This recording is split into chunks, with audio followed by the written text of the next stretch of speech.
Yep, great, thank you. With that understanding, Tim Moore. I apologize, Tim. I should have given him a little bit more notice that he's going to be up right now. So, I'm happy. Tim will be doing the presentation. Thank you, Tim, on the impact of long-term HIV on mental health. Thank you. Thank you. Thanks. Thank you. Good morning, everybody. I know many familiar faces in the audience. And as my colleagues before me mentioned, I've also been working in HIV and AIDS for many, many years, starting in San Francisco at the outbreak of the pandemic. And so I've been working as a psychotherapist since that time. And I've been in the desert for 15 years, actually, 11 years at Eisenhower. So my topic, as you can see, is the impact of HIV on mental health. No disclosures. A quick overview. As Dr. Stapleton mentioned, there's an estimated 38 to 39 million people globally living with HIV, and many with concomitant mental health conditions. Mental health includes emotional, psychological, and social well-being. These affect how a person thinks, feels, and acts. A mental health diagnosis is usually caused by a disturbance in at least one of these domains. According to the National Institute of Mental Health, 2019, about 1 in 5, 20% of American adults experience a mental health issue. Rates of some mental health diagnoses are increased in those living with HIV. Concerns of patients with HIV, increased risk for depression, anxiety, substance abuse, PTSD, and suicidality. In my practice in the desert, the predominant diagnoses I see is depression, anxiety, and PTSD.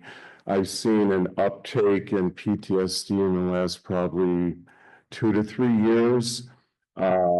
Some are complex PTSD diagnoses, which is very challenging to address and help that person move forward from that negative place. According to the National Institute of Mental Health, data indicates that 30 to 50% of people with HIV will be diagnosed with depression at some point in their life. And I'm sure all of you in primary care see that as well as I do. Depression, that can result from being diagnosed, the social isolation, medical complications and medications, anxiety, often seen in those with HIV with uncertainty about the future, fears of disclosure or rejection. Despite HIV and AIDS being in the forefront for so many years, my patients still have these issues of stigma and fear. Isolation is one of the largest complaints that I see, and then also PTSD. Patients with HIV experience traumatic events often related to stigma and fear. There's also survivor guilt that I see. Long-term survivors ask, why am I here? Why did I survive? Why didn't my lover survive? My friends, etc. These mood disorders can increase the risk of substance use disorders and heighten the risk of self-harm and suicide. This is important, I think, to comment on because I see many dual diagnosis patients. And like Dr. Rodriguez had mentioned earlier, in the gay community, at least with gay men, there's a prevalence of recreational drug use, as most of us are aware of. And I think over the years, it's sort of become normalized to a certain extent. And the way I see my position as a therapist, if I see that in a patient, I really need to address that because it opens up the door for many other not so good things to happen to a person. It's not popular right now, I don't think, just because it's become kind of normalized, in the circuit dances and et cetera. I've also seen a higher percentage of passive suicidal ideation with people with HIV long-term survivors. That's also challenging to change direction for that person and help them find meaning and purpose in their life. And then obviously there's a huge connection between HIV and mental health. Just being diagnosed with HIV can lead to significant distress and anxiety, but there are multiple studies highlighting the mental health burden facing those living with HIV, as all of us here are aware of. People with HIV really do face significant stigma, discrimination, which can lead to perceived or real fear of judgment and isolation. Again, over the years in the desert, the most pervasive symptom that I tend to see is very, very serious deep isolation, loneliness, difficulty in reaching out and forming a community.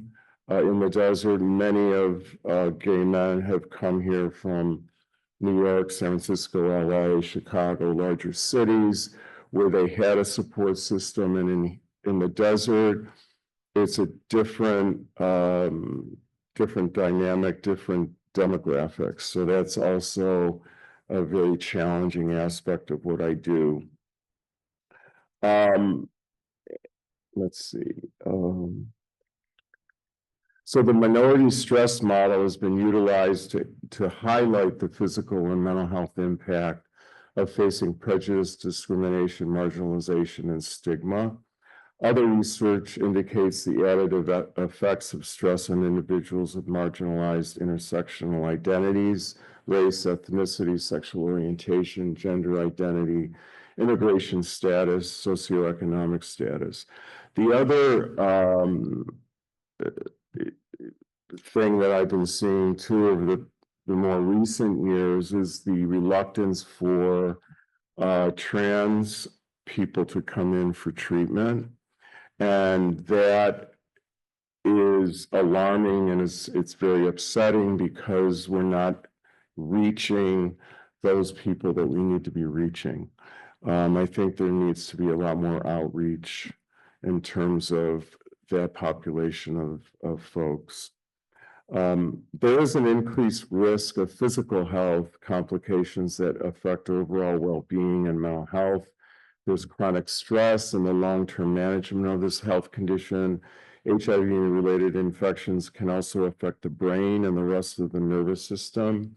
This may change how a person thinks and behaves. It's important to mention and highlight that I see a lot of cognitive decline, cognitive impairment with my long-term HIV patients.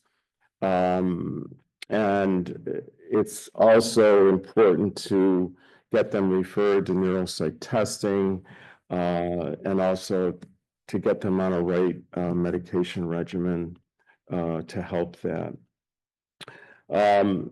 Also, some medications used to treat HIV may have side effects that affect a person's mental health, as we all are aware of.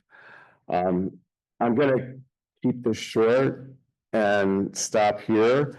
And if there are any questions anyone has, I'd be happy to answer them.